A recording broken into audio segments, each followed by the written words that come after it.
"She's taking me to find Mom," the little girl whispered, staring at an empty diner booth, and those 7 words would lead a hardened biker into a mystery that an entire town had forgotten.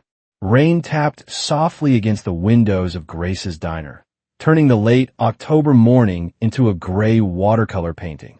The smell of fresh coffee drifted through the air while old country music played quietly from a jukebox that had probably been there longer than most of the customers. Jack, Reaper, Sullivan sat alone at the counter, nursing his second cup of black coffee. At 57 years old, he had learned to appreciate silence. His weathered leather vest hung over the stool beside him, and the silver in his beard seemed more noticeable every year. The waitress had already refilled his coffee twice without asking. Regulars earned that kind of treatment. Jack stared out at the wet parking lot where his Harley-Davidson Road King sat gleaming beneath the cloudy sky. Normally, he enjoyed mornings like this. No club business, no drama, just coffee, rain, and the comfort of being left alone. But something unusual caught his attention. 3 booths away sat a little girl who couldn't have been older than 7. She was alone. That by itself wasn't entirely strange. Small towns had a way of feeling safer than they probably were. But what made Jack keep looking was the fact that the girl appeared to be having a conversation with someone who wasn't there. She sat upright in her seat, her small hands wrapped around a mug of hot chocolate. Her blonde hair was neatly brushed, though her faded blue sweater looked too thin for the weather. A worn backpack rested beside her. Across from her sat an empty booth seat. Yet she kept nodding as if listening. Every few seconds she would smile or quietly answer an unheard question. Jack tried to ignore it. Not his business. Kids imagine things. He knew that much. But then he saw her point toward the front door. "I know," she said softly. "I'm ready." The words were clear enough to cut through the noise of clinking dishes. The girl glanced toward the empty seat again and nodded. "She promised we'll find Mom today." Jack lowered his coffee cup. Something tightened in his chest. Grace Holloway, the diner owner, noticed it too. The woman walked over carrying a plate of pancakes and set it gently in front of the girl. "There you go, sweetheart," she said with a warm smile. "Eat while it's hot." The little girl smiled politely. "Thank you, Miss Grace." Grace looked around. "Are you waiting for somebody?" The girl nodded immediately. "She's right here." Grace followed the child's gaze toward the empty seat. Her smile faded for just a second before returning. "Of course." The girl took a bite of pancake. "She's taking me to find Mom." Grace hesitated. "Who is?" The little girl looked surprised by the question. "The lady sitting with me." A silence settled over the booth. Even from the counter, Jack could see Grace struggling to find the right words. Finally, she patted the girl's shoulder. "Well, you just enjoy your breakfast, honey." As Grace walked away, she glanced toward Jack. Their eyes met briefly. Neither said anything. Neither needed to. Something felt wrong. The girl wasn't acting frightened. She wasn't confused. She seemed completely certain that someone sat across from her.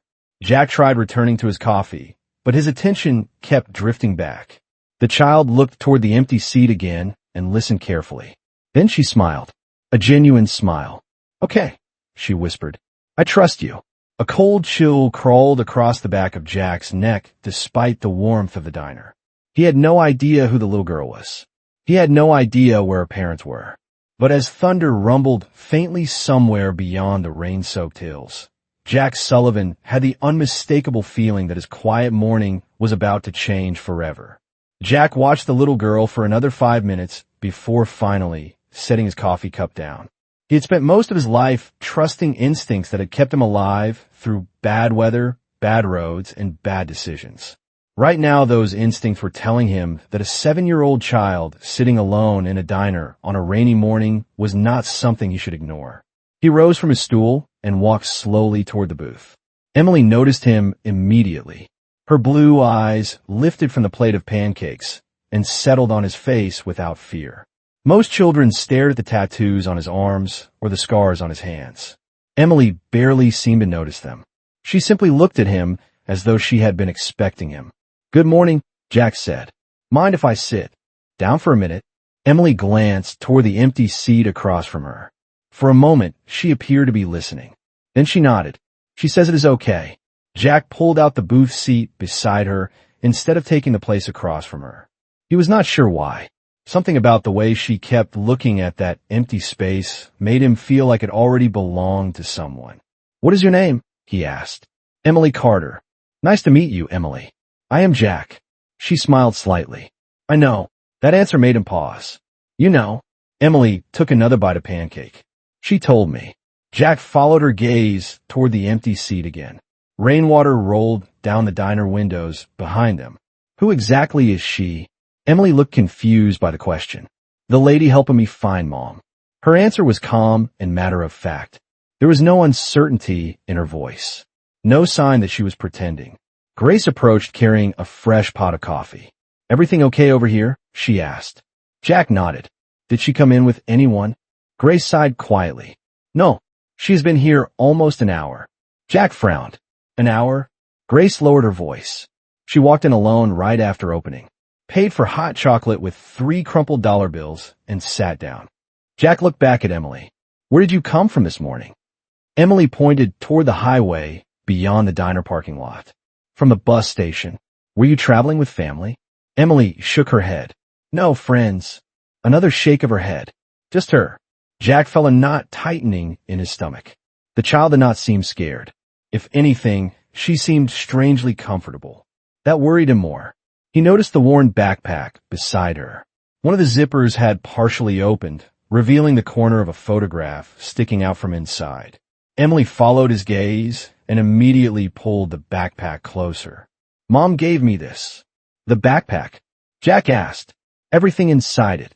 Her voice softened. "It is important." Grace and Jack exchanged another look.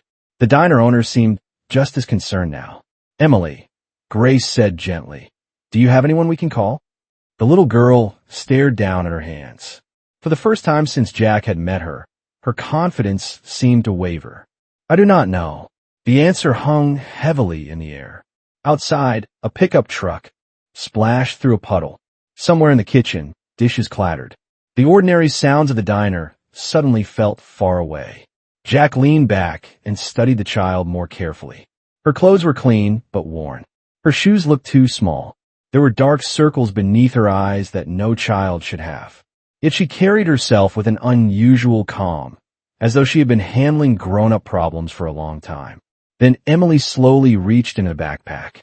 She pulled out an old photograph with bent corners and carefully placed it on the table between them. Jack looked down. The image showed a smiling woman kneeling beside a younger Emily. The two looked almost identical around the eyes. On the back, written in faded blue ink, were 4 words that made Jack's pulse quicken. "Find me at Willow Creek." Jack stared at the faded words on the back of the photograph for several long seconds. "Find me at Willow Creek." The handwriting looked hurried, but careful at the same time, as if whoever had written it knew the message mattered. Emily watched him closely. "Mom wrote that," she said. Her small voice carried a certainty that made it difficult to argue. Jack turned the photograph over again. The woman in the picture smiled warmly, one arm wrapped around a younger Emily. There was nothing unusual about the image, yet something about it lingered in his mind. "When did your mother give this to you?" he asked. Emily lowered her eyes. "A long time ago." "How long?" She shrugged. "I do not know." "Before." The answer raised more questions than it solved. Grace slid into the booth across from them, careful not to occupy the seat Emily believed belonged to someone else. "Honey," she asked gently, "when was the last time you saw your mom?" Emily traced a finger across the edge of the photograph. "I dream about her all the time." Grace and Jack exchanged a glance. "That is not exactly what I asked," Grace said softly. Emily looked toward the diner window, where rain continued to streak the glass. "Sometimes dreams are all people have." For a moment, nobody spoke. The words sounded far older than something a 7-year-old should say. Jack leaned back and folded his arms. His instincts told him there was a story buried beneath the child's calm exterior, and stories like that rarely surfaced. All at once, "Tell me about Willow Creek," he said. Emily brightened immediately. "That is where Mom wants me to go." "Have you ever been there?" "No. Do you know where it is?" Emily shook her head. "But she does." Again she glanced toward the empty seat. Jack felt the same chill return. Not fear exactly, more like the uncomfortable feeling that he was standing near the edge of something he could not yet understand. Emily carefully returned the photograph to her backpack. As she opened one of the smaller compartments, a folded piece of paper slipped onto the table. Jack reached down and picked it up before it could fall. "Sorry," Emily said. "That was inside the backpack, too." The paper looked old and worn from being unfolded many times. Jack hesitated. "May I?" Emily nodded. He carefully opened it. Inside was a hand-drawn map. The lines were faded, and several landmarks had been marked with small stars. Most of the locations meant nothing to him. But near the bottom of the page, circled twice in blue ink, were the words Willow Creek. Grace leaned closer. "I have lived here 30 years, she said. "I have never heard of that place."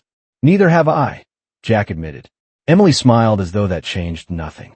"Mom knew you would help." "What makes you think that?" Jack asked. Emily tilted her head. "Because she said the biker would listen." The words landed like a stone dropped into still water. Jack felt his pulse quicken. "The biker?" Emily nodded. "She told me I would meet a man with a gray beard and a motorcycle. She said he would know what to do." Grace stared openly now. Jack looked away, uncomfortable with the sudden attention. Coincidence was one thing. This felt like something else entirely. Outside, the rain had begun to ease. Pale sunlight pushed through the clouds, casting a silver glow across the wet parking lot. Jack glanced toward his Harley and then back at Emily. He had planned to spend the day riding quiet county roads and staying out of everyone else's problems. Instead, he was sitting across from a child carrying a mysterious photograph, a map to an unknown place, and a story that made less sense with every passing minute. Yet for reasons he could not explain, walking away no longer felt like an option. An hour later, the rain had stopped completely, leaving the town washed clean beneath a pale autumn sun. Jack guided his Harley through the quiet streets, while Emily sat behind him wearing a borrowed rain jacket that Grace had insisted she take. The little girl remained unusually quiet during the ride, her small hands holding firmly to the side grips as if she had ridden motorcycles her entire life. Their destination was the sheriff's office, a red brick building that sat across from the courthouse square.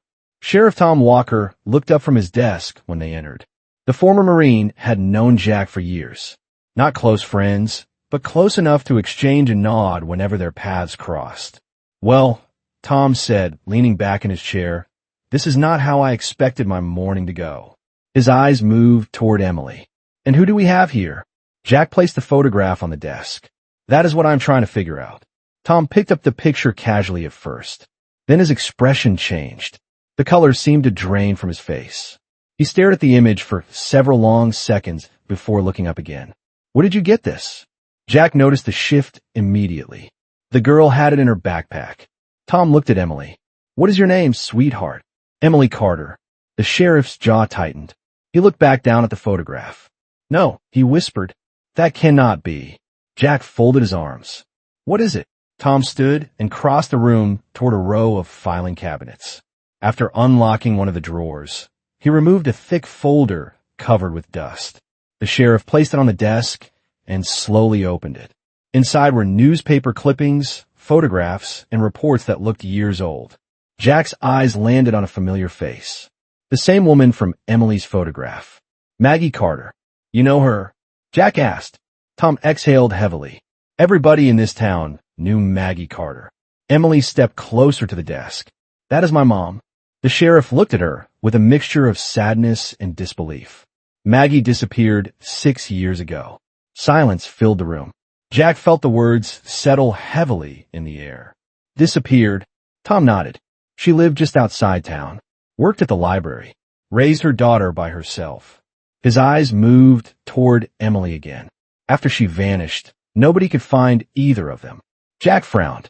"You mean Emily disappeared?" "Two. Both of them." Tom opened the file further. "State police searched. Volunteers searched. We followed every lead we could find." He shook his head slowly. Eventually the trail just ended. Emily listened carefully, her expression unchanged. "Mom is still waiting." Tom swallowed hard. "Sweetheart, she told me where to go." Emily pulled the folded map from her backpack and handed it to him.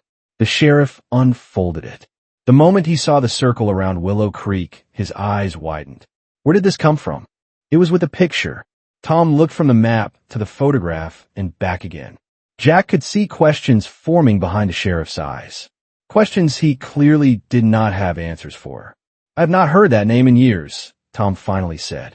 "Willow Creek is not really a town anymore. Most people do not even know it existed." Jack leaned forward. "What is it?" "An old settlement in the mountains about 60 miles north of here." Tom tapped the map. "Most of it was abandoned decades ago." Emily smiled softly. "That is where Mom wants me to go." The sheriff stared at her. Then he looked toward Jack. "You realize how strange this sounds." "Trust me," Jack replied. "I noticed." Tom remained silent for several moments. Finally, he closed the file and rested one hand on top of it. "There is something else you should know." Jack raised an eyebrow. "What?" The sheriff looked directly at the photograph of Maggie Carter. 6 years ago, right before she vanished, Maggie came into this office and tried to tell me something important. He paused. "Back then I thought she was chasing a dead end." His gaze shifted toward the map again. "Now I'm starting to wonder if I made the biggest mistake of my career." The sheriff's words stayed with Jack long after they left the office. By early afternoon, the clouds had broken apart completely, revealing a pale blue sky stretched across the mountains in the distance. Emily stood beside the Harley in the courthouse parking lot while Jack studied the map again. The faded paper fluttered lightly in the breeze. Willow Creek sat nearly 60 miles north, hidden among winding mountain roads that few people traveled anymore. It would take a couple of hours to get there. Maybe less if traffic stayed light. Maybe longer if the old roads were in worse shape than the sheriff remembered. "Are we going?" Emily asked. Jack looked down at her. "You really believe your mother wants you to find that place?" Emily nodded immediately. "I know she does." "How?" The little girl glanced toward the empty space beside her, as she often did. Then she smiled softly. "Because she keeps showing me." Normally Jack would have dismissed an answer like that. But nothing about this day felt normal anymore. He folded the map carefully and slipped it into his jacket pocket. "All right, kid." Emily's face lit up. "Really? Really?" For the first time all day, Jack heard a genuine laugh from her. It was bright and light, and completely out of place among all the unanswered questions surrounding them. Somehow that sound alone made the decision feel right. An hour later, they were riding north. The Harley rolled smoothly along a two-lane highway lined with golden cottonwood trees and open ranch land. The autumn sun reflected off distant streams and painted the hills in shades of amber and bronze. Emily sat comfortably behind him, wearing a spare helmet borrowed from a friend at the sheriff's office. Every few miles, Jack glanced at the mirror to make sure she was all right. Each time he found her staring at the scenery with wide eyes. Eventually they stopped at a roadside overlook perched above a valley. The mountains rose beyond it like silent giants. Jack shut off the engine and listened as the world settled into quiet. Wind moved through the pine trees. A hawk circled high above. Emily climbed off the bike and walked to the railing. "Mom talked about mountains," she said. "She said they make people feel small in a good way." Jack stood beside her. "Your mother sounds pretty wise." Emily smiled. She always knew interesting things. For several moments, neither spoke. Then, the little girl surprised him. "Did you ever have a daughter?" Jack froze. The question hit harder than he expected. He stared across the valley before answering. "Yes." Emily looked up at him. "Where is she?" Jack swallowed carefully. "She passed away a long time ago." The child was quiet. Then she reached out and gently placed her hand over his scarred knuckles. It was such a small gesture that most people would have missed it. Yet something about it settled into the empty places inside him. "I am sorry," she whispered. Jack nodded once. He had spent years avoiding conversations like this. Strange that the person who finally got him talking was a 7-year-old girl he had met only hours earlier. They continued north as afternoon stretched toward evening. Along the way, Emily shared stories about her mother. Little things. The way Maggie sang while washing dishes. The way she made pancakes shaped like stars. The bedtime stories she invented whenever the power went out during storms. Some memories sounded recent. Others seemed much older. Jack listened carefully trying to piece together a timeline that refused to make sense. Yet one thing became clear. Emily loved her mother deeply. Every word carried that truth. As the road curved deeper into the mountains, dense forests began replacing open fields. The towns grew smaller. Cell phone signals faded. Then, just before sunset, Jack spotted a weathered wooden sign partially hidden among the trees. The faded letters were barely readable, but they were enough. Willow Creek. Emily pointed toward it immediately. Her eyes widened. "We found it," she whispered. And for the first time all day, Jack felt the unmistakable sensation that they were getting closer to a truth far bigger than either of them had imagined. The narrow road ended less than a mile beyond the weathered sign. Jack eased the Harley forward along a gravel path that disappeared beneath towering pines. The last traces of daylight filtered through the branches in thin golden ribbons, painting the forest floor with shifting shadows. Willow Creek was not a town anymore. Whatever community had once existed there had long since surrendered to time. A handful of abandoned structures stood scattered among the trees, their windows dark and their roofs sagging beneath years of neglect. Emily climbed off the motorcycle before Jack could stop her. She looked around with wide eyes, not frightened, but strangely certain. "This way," she said softly. Jack frowned. "You have been here before?" Emily shook her head. "No. Then how do you know where to go?" The little girl hesitated. "I just do." Normally that answer would have irritated him. Instead, he found himself following her. They walked through the quiet settlement, while the forest seemed to hold its breath around them. Eventually Emily stopped near a narrow trail, almost completely hidden behind overgrown brush. The path wound deeper into the woods. Jack studied it carefully. Few people had used it recently, yet it was still visible if someone knew where to look. "You sure?" he asked. Emily nodded. "Mom talked about a cabin." They followed the trail for nearly 10 minutes. The deeper they went, the quieter the world became. No passing cars, no distant voices, only the sound of their footsteps and the whisper of wind through the trees. Then the cabin appeared. It stood alone beside a small creek that reflected the fading sky like polished glass. The structure was old but sturdier than Jack expected. Its wooden walls were weathered silver with age, and a stone chimney rose from one side. The place looked forgotten, yet something about it suggested it had not been abandoned for as long as the surrounding buildings. Emily stared at it without speaking. "This is it," she whispered. Jack approached cautiously. The front door was closed but not locked. When he pushed it open, the hinges groaned softly. Dust floated through the fading light that streamed inside. At first glance, the cabin appeared empty. Then details began to emerge. A lantern sat on a table. A stack of books rested beside an old rocking chair. A coffee mug remained on a shelf, as though someone had intended to return. Emily slowly stepped inside. Her eyes moved across the room. Mom was here. Jack wanted to dismiss the claim, but something stopped him. The cabin did not feel abandoned.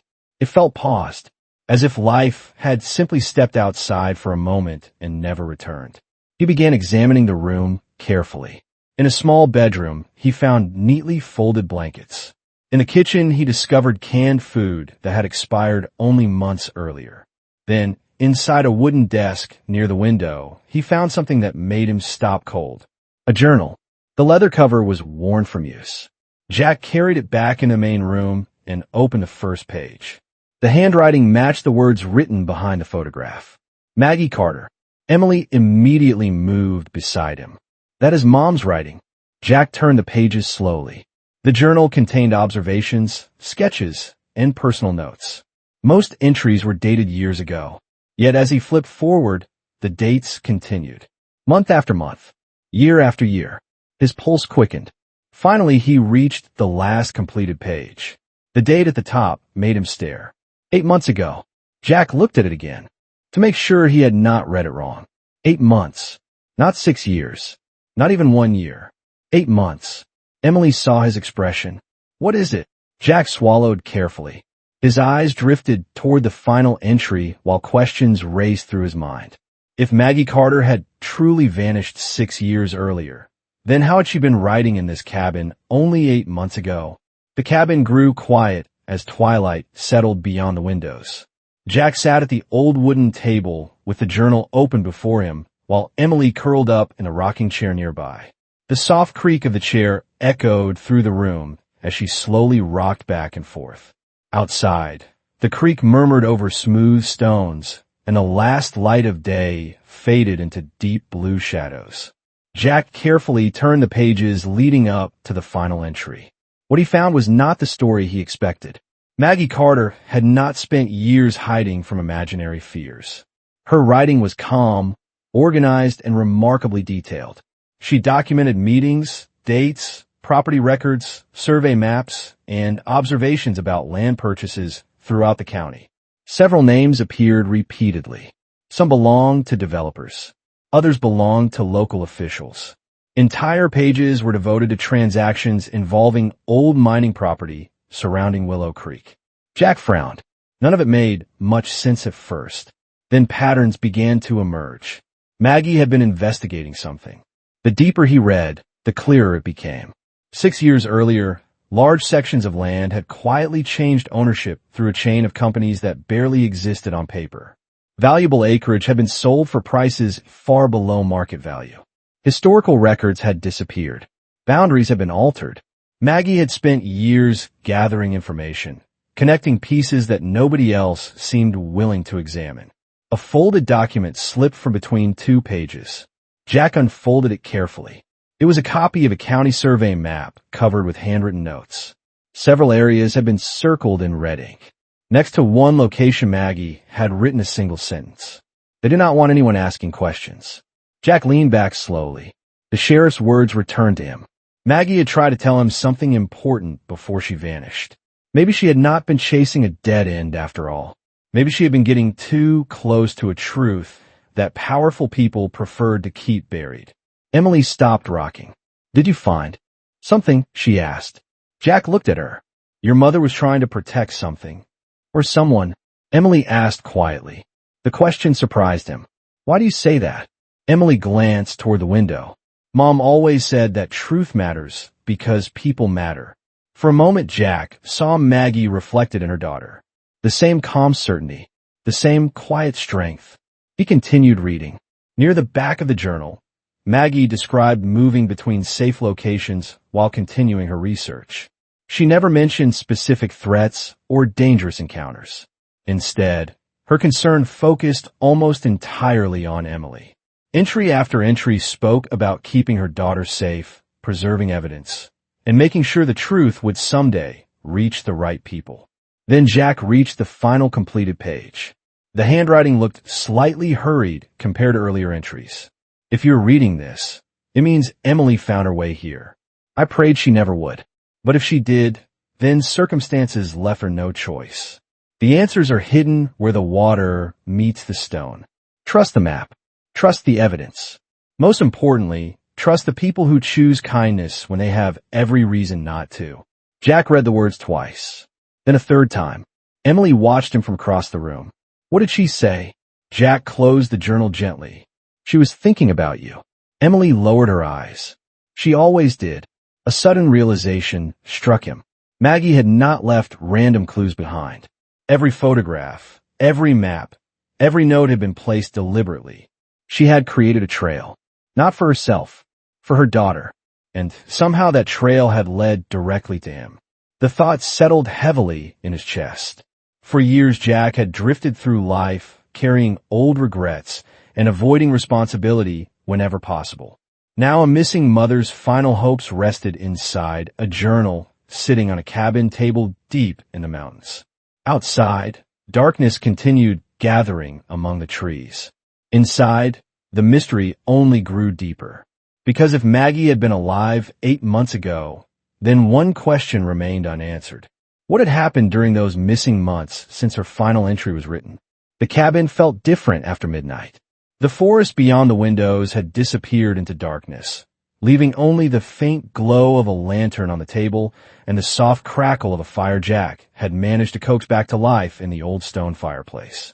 Emily had fallen, asleep beneath a blanket on the couch, still clutching her backpack against her chest. Jack remained awake. Something about Maggie's final journal entry refused to let him rest. The answers are hidden where the water meets the stone. He repeated the sentence silently while staring at the journal. Eventually he stood and stepped outside. The night air carried the scent of pine and cold mountain water. Moonlight spilled across the creek behind the cabin, turning the surface into a ribbon of silver. Jack followed the shoreline slowly. The stream curved around a cluster of large stones near the edge of the property. Most looked ordinary. Then he noticed one that seemed different. Unlike the others, it had been positioned deliberately. Kneeling beside it, he pushed away years of fallen leaves. His fingers brushed against metal, a small rusted handle. His pulse quickened. With effort, he lifted a hidden compartment built beneath the stone. Inside rested a weatherproof metal box. Jack stared at it for several seconds before carrying it back inside. The sound of the lid opening woke Emily. She rubbed her eyes sleepily and sat up. "Did you find something?" Jack nodded. Together they looked inside. The box contained documents sealed in plastic sleeves, several flash drives, a stack of photographs, and one small wooden music box decorated with carved wildflowers. Emily immediately reached for it. "I know this." Her voice barely rose above a whisper. "Mom used to play it." She carefully opened the lid. A gentle melody filled the cabin. The simple tune drifted through the room like a memory refusing to fade. Beneath the music box sat a single envelope. Across the front, written in Maggie's familiar handwriting, were 4 words. "For my sweet Emily." The little girl's hands trembled slightly as she picked it up. For the first time since Jack had met her, uncertainty appeared in her eyes. "Can you read it?" she asked softly. Jack nodded. He opened the envelope carefully and unfolded several pages. The letter began simply, "My beautiful Emily, if you are reading this, then you have grown far more brave than I ever wanted you to be." Jack paused for a moment before continuing. The words that followed felt less like a letter and more like a mother's final embrace stretched across time. Maggie wrote about bedtime stories, birthday pancakes, rainy afternoons spent reading books together, and all the ordinary moments she feared her daughter might someday forget. She described how proud she had always been of Emily's kindness, how she could make lonely people feel seen, how she carried light into places that needed it. Emily listened without speaking. Tears slowly gathered in her eyes. Jack continued reading. Then he reached the section that made his throat tighten. "There may come a day when you search for me. If that day arrives, I need you to understand something. None of this was ever your fault. Not one moment of it. Every choice I made was because I loved you more than my own happiness, more than my own future, more than anything else in this world." Emily lowered her head. A tear rolled down her cheek. Jack swallowed hard and continued. "I do not know what the future will look like for you. I do not know who will stand beside you when you read these words. But if someone helped you reach this place, then trust that person. The world still has good people in it. Sometimes they arrive wearing faces you never expected." Jack stopped reading. The words blurred briefly before his eyes. He looked away toward the fire, embarrassed by the sudden emotion rising in his chest. Emily reached for the letter and held it against her heart. Neither spoke for several moments. The music box continued playing its gentle melody. Then the little girl whispered the question she had carried for years. "Does this mean Mom is not coming back?" The fire crackled softly in the silence that followed. And for the first time since arriving at Willow Creek, Jack knew the answer. Jack stared into the fire for a long moment before answering. The flames reflected softly in his eyes as he searched for words that would not break what remained of a little girl's hope. Finally, he knelt beside Emily and spoke with the same quiet honesty that had guided him through every mile of their journey. "No, kid," he said gently. "I do not think your mom is coming back." Emily lowered her gaze to the letter in her hands. For several seconds, she said nothing. The music box continued playing its fragile melody while the cabin settled around them with the creaks and sighs of old wood. Then she whispered the question that mattered most. "Does that mean I have to be alone?" The word struck Jack harder than anything he had read in Maggie's journal. He looked at the child sitting beside the fire, clutching the last message her mother would ever send. He thought about the diner, the empty booth, The photograph, the map, every step of the journey that had somehow brought them together. For years he had convinced himself that being alone was easier, safer. He had buried grief beneath long rides and quiet mornings and endless miles of highway. Yet somewhere between the diner and Willow Creek, that wall had begun to crack. Jack reached out and carefully folded Maggie's letter before placing it back into Emily's hands. "No," he said, "you do not." Tears slipped down Emily's cheeks, but this time they were different. Not the tears of fear, not the tears of uncertainty. Something inside her seemed to relax for the first time. The following weeks changed everything. The evidence hidden inside Maggie's metal box was delivered to Sheriff Tom Walker. The documents answered questions that had lingered for years and helped close chapters that many people believed would remain unfinished forever. Maggie's persistence and courage finally mattered the way she had always hoped it would. More importantly, her daughter was safe. As winter approached, Jack found himself making adjustments he never imagined. The spare bedroom above his garage became a real bedroom. He painted the walls a soft blue. He built bookshelves. He learned which cereal Emily liked and how much syrup she poured on pancakes. The changes were small, ordinary things, but they filled spaces in his life that had sat empty for a very long time. Emily adapted quickly. Children often do when given stability and kindness. She made friends at school. She decorated her room with drawings and photographs.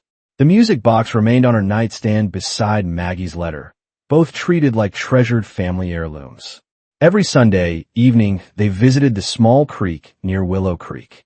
They would sit together beneath the pines while Emily talked about her mother. Jack never interrupted. He simply listened. Sometimes healing came through answers. Sometimes it came through being remembered. 6 months later, spring sunlight filled Grace's diner once again. The same country songs played from the jukebox. The same smell of coffee drifted through the air. Jack sat at the familiar counter while Grace refilled his cup. Across the room, Emily laughed. As she worked on a school project spread across a booth table, customers greeted her by name. She belonged there now. She belonged somewhere. Grace smiled as she watched them. "You know," she said, "that little girl changed this town." Jack glanced toward Emily. She changed more than that. At that moment, Emily looked up and waved. Jack waved back. The gesture felt natural now. Easy, like something he had been doing his entire life. Outside, his Harley waited beneath the warm spring sun. Inside, a little girl who had once followed a trail of memories now had a future waiting for her. Emily caught his eye and smiled. A real smile. The kind that reaches all the way to the soul. And for the first time in many years, Jack Sullivan realized that sometimes family is not the people you lose. Sometimes family is the people who find you when you need them most.